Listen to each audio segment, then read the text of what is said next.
Hello friends, எல்லாரும் எப்படி இருக்கீங்க? நல்லா இருக்கீங்கன்னு நம்புறேன்.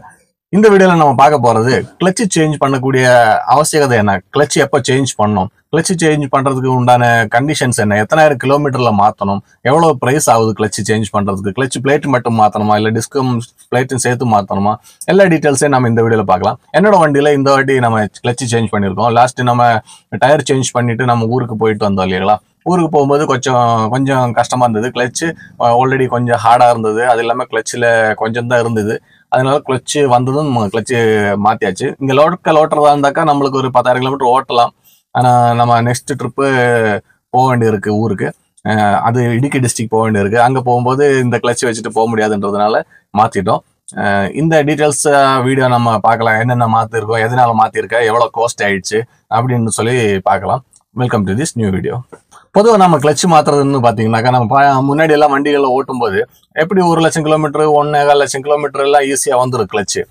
அதாவது நம்ம கிளச்சு ஒன்று எப்போ மாற்றுவோம் அப்படின்னு பார்த்தீங்கன்னாக்கா, ஒன்று ஹார்டாகும். கிளச்சு பெடல் பார்த்தீங்கன்னா ரொம்ப ஹார்டாக இருக்கிற மாதிரி இருக்கும். அது இல்லாமல் சில டைம் கிளச்சு வைப்ரேட் ஆகிற மாதிரி இருக்கும். நம்ம வண்டி ஃபர்ஸ்ட் கியர் போட்டு மூவ் பண்ணுற டைமில் ரொம்ப வைப்ரேட் பண்ணுற மாதிரி இருக்கும். அது இல்லாமல் மூவ் பண்ணிட்டு செகண்ட் கியரில் போகும்போது திடீர்னு ஆஃப் ஆகிற மாதிரி இருக்கும், ஸ்லோ ஸ்பீடில் போகும்போது. அந்த மாதிரி கண்டிஷன்ஸில் நம்ம கிளச்சு மாற்ற வேண்டி இருக்கும். கிளச்சு கால் கொடுத்து ஏறுவாங்க இல்லையா, இந்த மாதிரி மேடான பகுதியில் ஹில் ஸ்டேஷன் மாதிரி இருக்கிற ஏரியாஸில் நம்ம கால் கொடுத்துட்டு ஏறுவாங்க.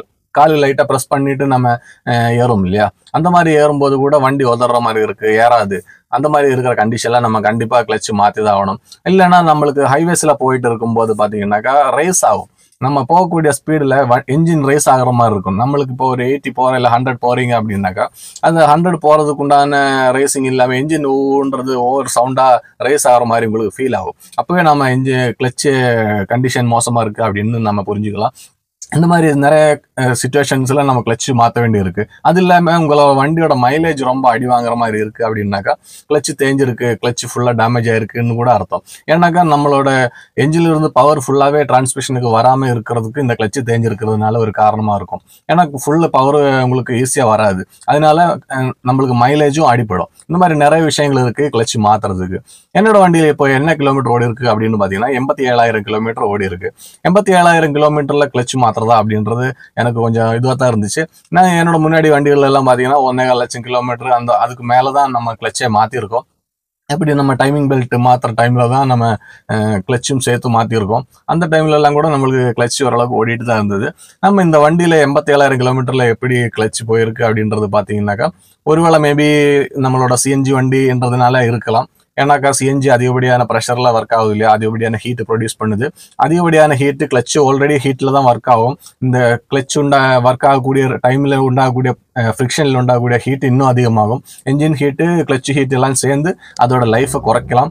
அது இல்லாமல் நம்ம நிறைய ஹில் ஸ்டேஷன்லாம் போகிறதுனால நிறைய பாட்டி போயிருக்கிறதுனால இந்த மாதிரி தேஞ்சிருக்கிறதுக்கு வாய்ப்பு இருக்குது சீக்கிரமாக. இல்லை நார்மலாக நம்ம சிட்டியில் ஓட்டுறது ரொம்ப கஷ்டம் இல்லையா, நிறைய கிளச்சு யூஸ் பண்ணுறோம். ஹைவேஸ் மட்டுமே நீங்கள் ஓட்டுறீங்க, ஃப்ளாட் சர்ஃபேஸ் ஓட்டுறீங்க அப்படின்னாக்கா உங்களுக்கு 1,50,000 கிலோமீட்டர் கூட ஈஸியாக வரலாம். நம்ம சிட்டியை பொறுத்த வரைக்கும் சிட்டியில் நம்ம 1 கிலோமீட்டருக்குள்ளேயே நீங்கள் 1000 தடவை கிளச் மிதிக்க வேண்டியிருக்கும். அந்த டைம்லலாம் கிளச்சு சீக்கிரமாக தேஞ்சு தீர்றதுக்கு வாய்ப்பு இருக்குது. இந்த மாதிரி நம்ம கிளச்சு மாற்றலாம் அப்படின்னு சொல்லிட்டு நம்ம போனாக்கா, நம்ம இப்போ கம்பெனியில் தான் மாற்றிருக்கோம். நம்ம வெளியே மாற்றுறது எவ்வளோ ஆகும், கம்பெனியில் மாற்றினா எவ்வளோ ஆகும் அப்படின்றது நம்ம டீட்டெயில்ஸாக பார்க்கலாம் வாங்க. அதாவது நம்ம இப்போ வெளியில் விட்டு பார்க்குறாங்க அப்படின்னாக்கா நிறைய மெக்கானிக் என்ன பண்ணுவாங்கன்னு பார்த்தீங்கன்னாக்கா, கிளச்சு பிளேட் மட்டும் நம்ம செகண்ட் ஹேண்டில் வாங்கி கூட மாற்றுறவங்க உண்டு. அதாவது இந்த குரூப் வண்டிங்கெல்லாம் ஓட்டுறாங்க இல்லையா, அவங்கெல்லாம் எப்படின்னாக்கா கிளச்சு பிளேட்டு மட்டும் மாற்றுவாங்க, இல்லை கிளச்சு பிளேட்டும் கவர் அசம்பிளின்னு சேர்த்து மாற்றுவாங்க. அதுனா கொஞ்சம் ப்ரைஸ் கம்மியாகும் அப்படின்னு சொல்லிட்டு மாற்றுவாங்க. சில மெக்கானிக் அப்படி மாற்ற மாட்டாங்க, ஃபுல்லாகவே செட்டாக மாற்ற சொல்லுவாங்க.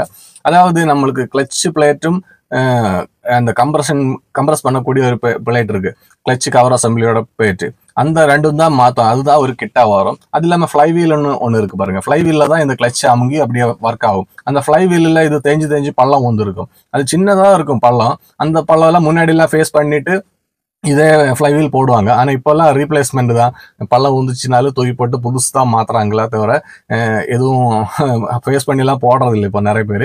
இருந்தாலும் பழைய வண்டி ஓட்டுறவங்க என்ன பண்ணுவாங்கன்னு பார்த்தீங்கன்னா, இந்த பழைய ஃப்ளைவீலையே கொஞ்சம் எமரி ஷீட் போட்டு நல்லா கிளியர் பண்ணிவிட்டு அதுலேயே கவர் அசம்பிளியும் பிளேட்டு மட்டும் மாற்றுவாங்க.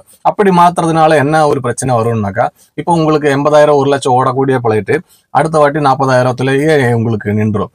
40லேயே உங்களுக்கு கிளச் பிளேட் அடி வாங்கி இருக்காது பெருசா. இருந்தாலும் உங்களுக்கு அந்த பவர் லாஸ் ஆகி உங்களுக்கு கிளச் ப்ராப்பரா ஒர்க் ஆகாது. ஏன்னா அந்த கேப் விழுது பாருங்க, அந்த ஃப்ளை வீலுக்கும் அந்த ப்ரெஸ் பிளேட்டுக்கு இடையில இருக்கக்கூடிய கேப் அதிகமாகும் அந்த 40,000 ஓடும்போது. ஏன்னா நம்ம பழைய ஃப்ளை வீலை தானே போட்டிருக்கோம். அதனால நிறைய தெரிஞ்ச மெக்கானிங்க ஃப்ளை வீலையும் சேர்த்து மாற்ற சொல்லுவாங்க. அப்படி நம்ம வெளியே மாற்றும் போது கொஞ்சம் பைசா கம்மியாக தான் ஆகும். நம்ம கம்பெனியில் மாற்றும் போது இவங்க ஃபுல் செட்டாக மாற்றுவாங்க. இதில் என்னென்ன செட்டு மாற்றுவாங்க அப்படின்னு பார்த்தாச்சுன்னாக்கா, ஃப்ளை வீல் மாற்றுவாங்க, கிளச்சு பிளேட்டு, கிளச்சு டிஸ்க்கு, அதுக்கப்புறம் ரிலீஸ் பேரிங்னு ஒன்று இருக்குது, அது மாற்றுவாங்க. அதுக்கப்புறம் கிளச்சு கேபிள் மெயினாக மாற்றணும். கிளச்சு கேபிள் ஹார்டானால் கூட நம்மளுக்கு கிளச்சு ஹார்டாக இருக்கிறதுக்கு வாய்ப்பு இருக்குது. அந்த மாதிரி இந்த செட்டு ஃபுல்லாகவே மாற்றுவாங்க. அது இல்லாமல் நம்மளுக்கு அதுக்கு உண்டான லூப்ரிகேஷன்ஸ், நட்டு போல்ட்டு இதெல்லாமே சேர்த்து நம்மளுக்கு கம்பெனியில் மாற்றும் போது எனக்கு கிட்டத்தட்ட எவ்வளோ ஆயிடுச்சுன்னு பார்த்தீங்கன்னா 9,700 rupees ஆயிடுச்சு. இது லேபர் பார்த்தீங்கன்னா 2,900 ரூபா போட்டிருக்காங்க பாருங்க. அதுக்கு ஜிஎஸ்டியும் போடுவாங்க.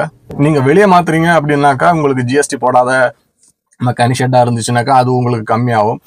அது இல்லாமல் நம்ம வெளியே பார்ட்ஸ் வாங்கி கொடுத்துட்டு அதுக்கப்புறமா மாற்றினாக்கா உங்களுக்கு ஒரு 6,000 ரூபாயில மாற்றலான்னு தான் நினைக்கிறேன். கம்பெனியில் விட்டு பார்த்தாக்கா உங்களுக்கு கொஞ்சம் எக்ஸ்ட்ரா தான் ஆகும். எனக்கு 9,700 ஆயிடுச்சு.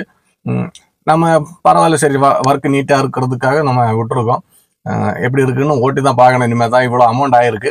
இது ஒரு நார்மலான அமௌண்ட்டான்னு பார்த்தீங்கன்னா கொஞ்சம் அதிகமாக தான் இருக்குது.